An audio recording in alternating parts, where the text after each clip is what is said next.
चवंदो हुजां त हीअ जेके हवाऊं झकूं अचनि पंहिंजे अजनि खे अबा मज़बूत कंदा हुजो, पंहिंजे अजनि जो पंहिंजे बचनि जो ख़्यालु कंदा हुजो।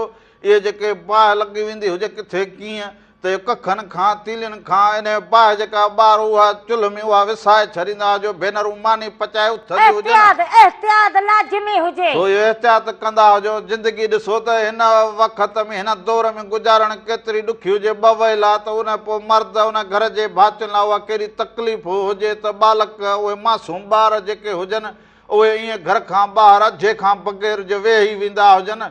तव्हांजी थोरी गिफ़लत जे करे त इहो सोच वीचार पाण में रखंदा हुजो। हिन मौसमुनि में इहो झकुन इन्हनि खां बचाव कंदा हुजो। बालकनि खे बि पंहिंजे ख़्याल सां जेको हुजे उन्हनि खे बि इहो हिदायत बि कंदा हुजो, सम्झाईंदा बि हुजो।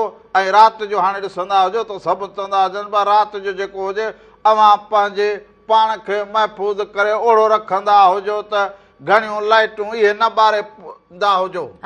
रोशनी ना हुजे, पाण खे एहतियात करण लाज़िमी खपंदो हुजे, पोइ बाक़ी त नसीब हुजे।